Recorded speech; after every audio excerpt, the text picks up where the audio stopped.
हमारी तरफ से आप सभी को प्रणाम। प्रणाम।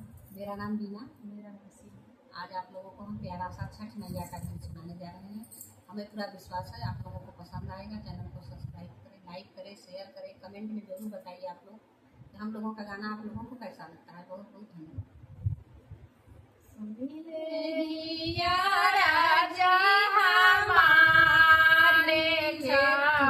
मैया सुनी ले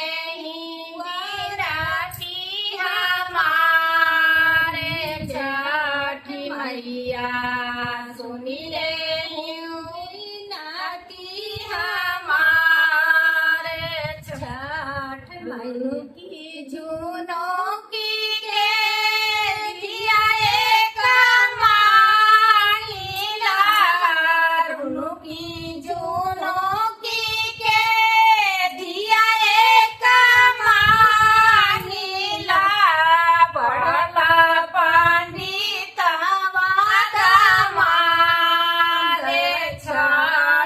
मैया सुन ले पंडिता वादा दे छठ मैया सुनी ले जय हमारे छठ मैया सुनी ले जी हमारे छठ मैया नैहरे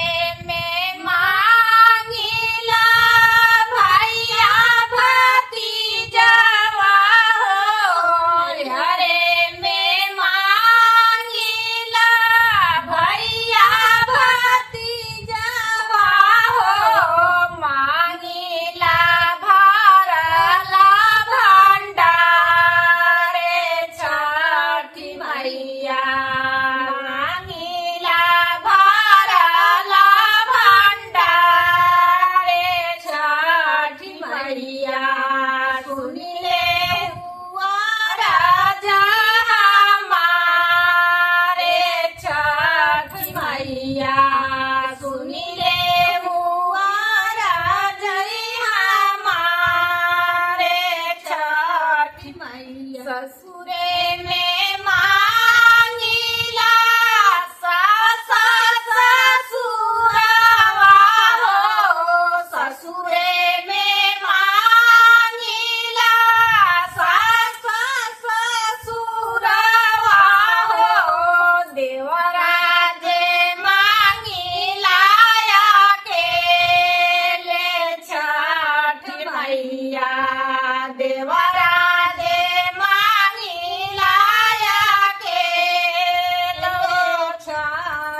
मैया सुनी ले हमारे छठ मैया सुनी ले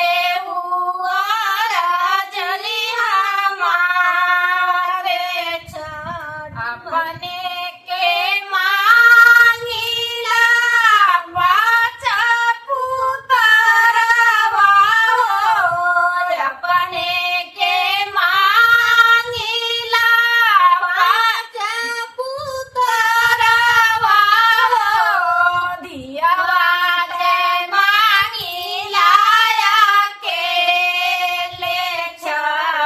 मैया धियावा दे मांगिला के छठ मैया सुनी ले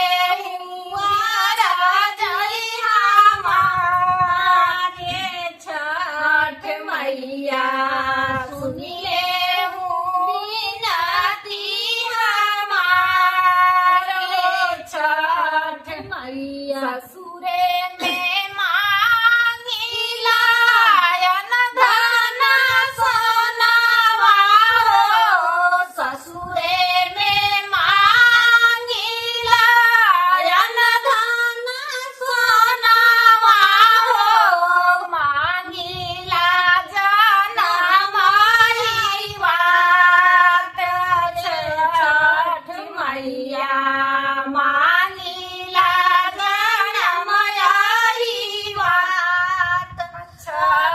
मैया सुनी ले हुआ राजा